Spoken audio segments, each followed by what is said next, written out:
एलिफंटा बीचकडे जाण्यासाठी आपल्याकडे दोन पर्याय आहेत। एक आहे समुद्रातूनच स्पीडबोटने जायचं किंवा हा एक रिझर्व फॉरेस्ट ट्रेक आहे, जिकडनं आपण निसर्ग बघत बघत एक साधारण 2 किलोमीटरचा ट्रेक करून जाणं।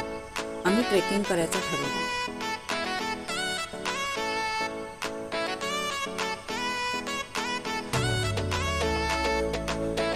तर इथे बघायला मिळाली सुपारी, नारळ, केळी इत्यादी झाडं आणि त्याचबरोबर अन्य जंगली वनस्पती आणि उंच उंच झाडं।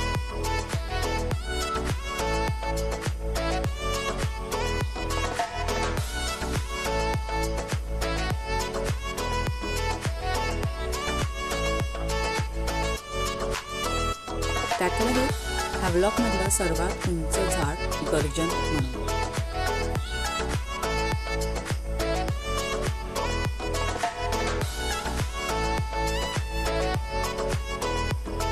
त्याला आपण एक महागडं झाड म्हणू शकतो कारण ह्याच्या लाकडापासून महाग फर्निचर आणि लाकडी वस्तू बनवले जातात।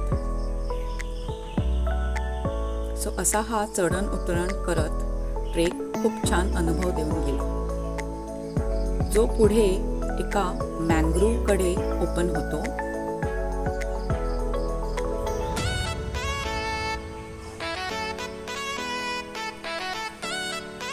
सो एक नैसर्गिक फ्लोरा फाउना बघण्याचा हा अनुभव खूपच छान होता।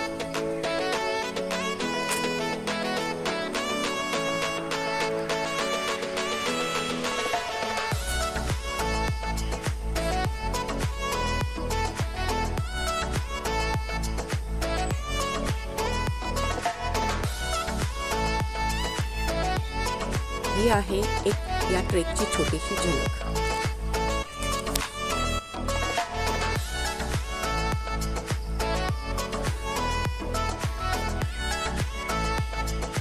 साधारण 30 ते 40 मिनिटाचा हा ट्रेक संपल्यावर ओपन होतो एलिफंटा बीच।